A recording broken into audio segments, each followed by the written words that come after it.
আরে হ্যাঁ, দেখেছি মেয়েটাকে। রাস্তা দিয়ে কথা বলতে বলতে যায়, তাও আবার ফোনে। কি জানি বাবা কার সাথে কথা বলে তার নেই ঠিক। শুধু তাই নাকি, দিন নেই রাত নেই ছাদে ছোট্ট ছোট্ট প্যান্ট গুলো পরে ঘুরে বেড়ায়। সব মানা যায় বলো কখনো?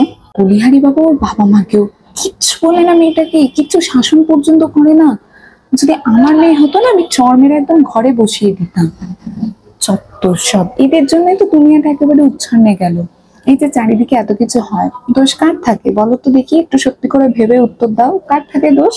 ওকে, এবার জিনিসটাকে একটু অন্যভাবে দেখা যাক। হ্যাঁ হ্যাঁ, চিনবো না কেন? চিনি তো, রাস্তায় দেখি মাঝে সাঝে, কিন্তু ও একটু ব্যস্ত থাকে, তাই কখনো কথা বলা হয়ে ওঠেনি। মাঝে সাঝে ছাদেও দেখতে পাই। দেখো, সেটা ওর বাড়ি, ও কি পড়বে না পড়বে সেটা ওর ব্যক্তিগত রুচি, সেই নিয়ে আমার মনে হয় না আমাদের কোনো মন্তব্য করা উচিত। প্রত্যেকটা মানুষের ব্যক্তিগত রুচি আলাদা হয়ে থাকে, এই জন্যই প্রত্যেকটা মানুষ প্রত্যেকের থেকে ডিফারেন্ট। এই নিয়ে আমি কোনো মন্তব্য করতে চাই না। এবার বলো তো, কোনটা বেশি ভালো লাগলো শুনতে? একজন মানুষ যে কিনা কখনো একটা মেয়েকে কথাই বলেনি, তাকে সম্পূর্ণরূপে চেনেই না জানেই না, তার সম্বন্ধে উল্টো পাল্টা অরুচিকর মন্তব্য করলো তাকে, নাকি একজন মানুষ যে সেগুলোর বিরোধিতা করে সেই মেয়েটার পছন্দ অপছন্দকে গুরুত্ব দিল, প্লাস তার সঙ্গে কোনো কমেন্টও জানালো না? তো কতটা ডিফারেন্স না?